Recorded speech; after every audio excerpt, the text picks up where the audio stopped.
Susan, please go outside and don't let anybody in.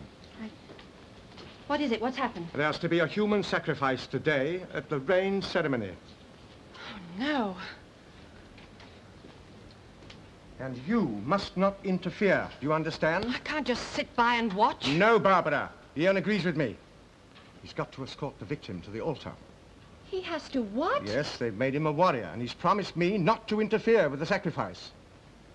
Well, they've made me a goddess. And I forbid it. Barbara, no. There'll be no sacrifice this afternoon, Doctor. Or ever again. The reincarnation of Yetaxa will prove to the people that you don't need to sacrifice a human being in order to make it rain. Barbara, no. It's no good, Doctor. My mind's made up. This is the beginning of the end of the sun god. What are you talking about? Oh, don't you see? If I could start the destruction of everything that's evil here, then everything that is good would survive when Cortez lands. But you can't rewrite history. Not one line.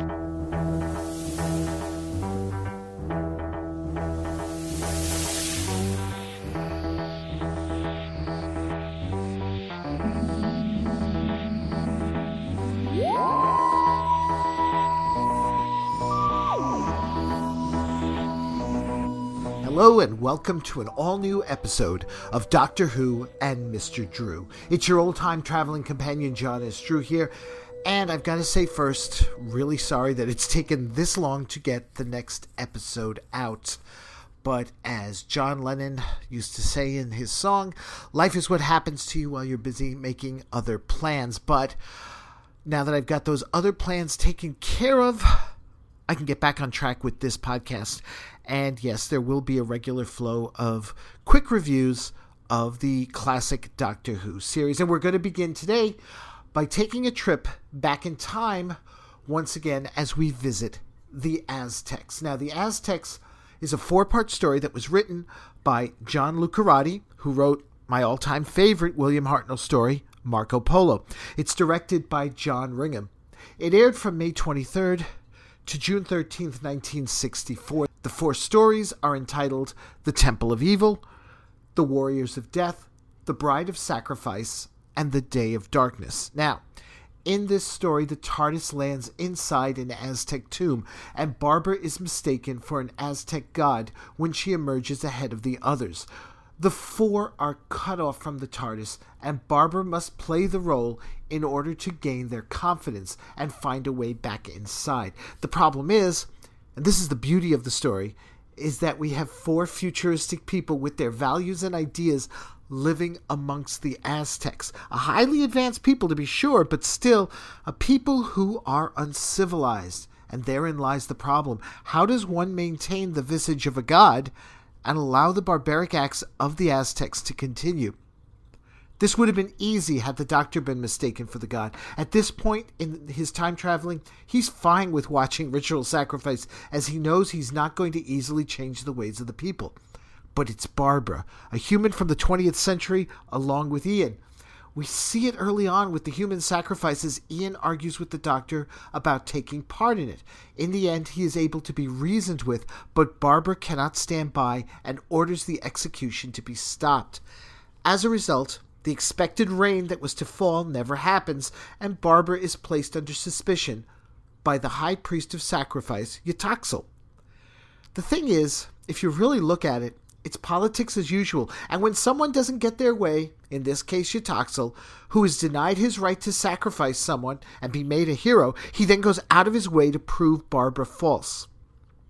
It's also an interesting commentary on the elderly and young, as Yetaxa, the young one, is the doubter, and Autloc, the older one, the high priest of knowledge, believes in Barbara and struggles to be faithful. In addition, we see how the elderly are shuttered away in a garden and respected, but not clearly contributing anything to the society. This works for the Doctor, though, who is able to win the confidence and, it appears, the affection of an older woman, Kamika, who helps him learn more about the tomb. In fact, he becomes engaged to her thanks to a cocoa drinking ceremony he mistakenly takes part in. The 4 all have equal roles to play in this story, and they shine in this 4-parter, in which not a moment is wasted. It doesn't have the grand scale of Marco Polo, but it does have a tight story, which is not one to be missed. In terms of where this is placed in my ranking, out of the 6 stories I've reviewed so far, this is about in the center. I'd place it third, right before An Unearthly Child, followed by The Daleks and Marco Polo. In fact, this would have been a better first story to show the first time around when it came to time travel and historical potential of the series when it first debuted. Now, next time, well, I'm of 2 minds when it comes to the next story. It's one of the great ideas, but I seem to remember it running a little too long. We're going to look at the Sensorites, the cousins, as we'll learn, to the Ood.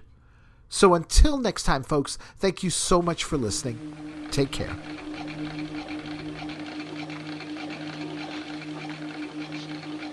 What's the matter, Doctor? We have a bit of a mystery, my boy. What sort of mystery? It's my instruments. Yes, according to these controls here, we've stopped. Yes, and those instruments say that we're still moving.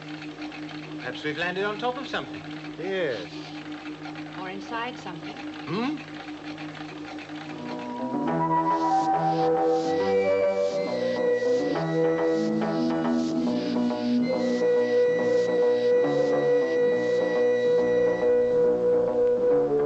Hey folks, if you're enjoying what you're listening to here, let me know over at chronicrift.com or visit us on the Facebook page for The Chronic Rift.